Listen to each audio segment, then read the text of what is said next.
दशहरा के दौरान जामनगर राज परिवार के शत्रुशल्य सिंह जी, जिन्हें वहाँ महाराज कहते हैं, उन्होंने ऐलान किया कि अजय जडेजा जो हैं उनके अगले उत्तराधिकारी होंगे और इसके बाद से अजय जडेजा सुर्खियों में हैं। अजय जडेजा इससे पहले जो पहली बार जो सबसे ज़्यादा सुर्खियों में आए थे, ऐसे तो उन्होंने कई अच्छी पारियां खेली, 196 वनडे उनके नाम, 15 टेस्ट मैच हैं, लेकिन एक पारी जो उन्होंने जिसकी वजह से वो रातों रात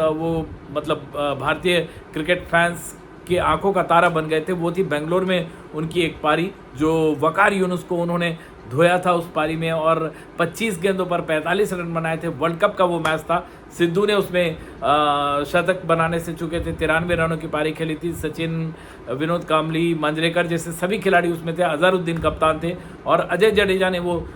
उस समय जबकि T20 नहीं होता था, उस समय T20 के रफ्तार से 25 गेंदों पर 45 रन बनाए, भारत को जीत मिली थी उस वर्ल्ड कप में और उस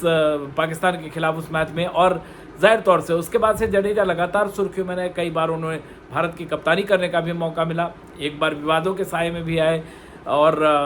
जो मैच फिक्सिंग का जो वाकया हुआ उसके बाद वो विवादों के साए में आए, लेकिन इसके अलावा वो क्रिकेट में उनका कंट्रीब्यूशन कभी कम नहीं कहा जा सकता है। जम्मू की टीम को वो क्वार्टर फाइनल तक ले गए, रणजी में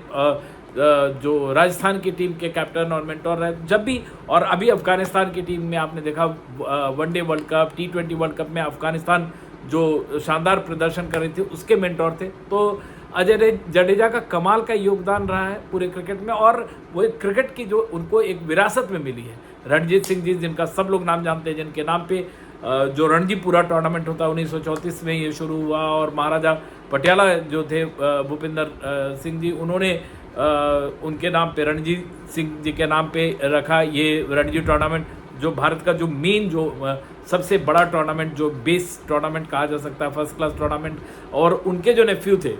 दलीप सिंह जी, उनके नाम पे भी दलीप ट्रॉफी है, जोनल फर्स्ट क्लास टूर्नामेंट। तो एक बड़ी विरासत से है क्रिकेट की इस पूरे परिवार की, और सौराष्ट्र के कप्तान रहे शत्रुशल्य सिंह जी भी। तो एक बहुत ही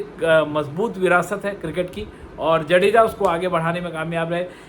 जो रणजीत सिंह जी या दिलीप सिंह जी, ये दोनों इंग्लैंड के लिए खेले, आज़ादी के पहले टेस्ट मैचेस खेले। अजय जडेजा भी 15 टेस्ट मैच खेले, लेकिन करीब 200 वनडे हैं उनके नाम, 196 वनडे हैं। तो एक मजबूत विरासत है और कमाल का उनको शार्प, मैं उनके साथ काफ़ी सारे शोज़ कर चुका हूँ और हमारे NDTV के लिए कमाल का शार्प दिमाग है उनका। और अगर वो वाकई उनका एक अगर क्रिकेटिंग करियर में ब्रेक नहीं आता तो शायद टीम के लंबे समय तक कप्तान भी होते। बहरहाल अब अजय जडेजा को जो नई खबर आई है, जामनगर का जो विरासत उन्हें मिली है, जो लेगेसी मिली है, मैं जामनगर के कई लोगों से बात कर रहा था, तरह तरह की वहाँ पे कहानियाँ हैं कि 200 से ज़्यादा करोड़ रुपए, 200-300 से ज़्यादा करोड़ का तो महल है, क्रिकेट का मैदान है, काफ़ी योगदान दिया है क्रिकेट में। और एक फंक्शन होगा दिवाली के आसपास, जैसा आपस में जो वहाँ के जो लोग बात करते हैं कि एक फंक्शन होगा जहाँ पे जामनगर, राजकोट, भावनगर, इन सब जगहों के जो राज परिवार है वहाँ से लोग आएंगे और उनको विरासत मिलेगी। कई खबरें इस तरह की भी छपी है कि 1000 करोड़ से ज़्यादा, करीब 1500 करोड़ के मालिक बने हैं और विराट कोहली से भी ज़्यादा आगे चले गए। तो कई तरह की कहानियां चल रही हैं, लेकिन जडेजा जो हैं एक क्रिकेट में उनका कोई सानी नहीं रहा है। और जब भी कई बार जब आती है, जैसे वर्ल्ड कप का मैच हुआ या बाद में अफगानिस्तान जब अच्छा खेली, तो कई बार वो सुर्खियों में आते रहे। इस बार एक अलग वजह से सुर्खियों में है और उम्मीद करनी चाहिए कि आगे भी जो उनका क्रिकेट के प्रति जो उनका योगदान है वो बना रहेगा और जामनगर में वो एक नई इबारत लिख सकेंगे। शायद क्रिकेट की कोई कहानी लिखें। कई सारे लोग जो वहाँ कहते हैं कि योग्य, जैसे शत्रुशल्य सिंह जी ने भी लिखा है कि योग्य उत्तराधिकारी, और वहाँ के लोग भी, कई सारे लोगों से मेरी बात हुई, वो समझते हैं बहुत ही योग्य उत्तराधिकारी हैं अजय जडेजा। तो अजय जडेजा कई वजहों से सुर्खियों में रहे और इस बार एक नई वजह से वो सुर्खियों में है और ज़ाहिर तौर पे क्रिकेट की दुनिया में एक नई तरह की हलचल भी हुई है। दिल्ली से विमल मोहन, NDTV इंडिया।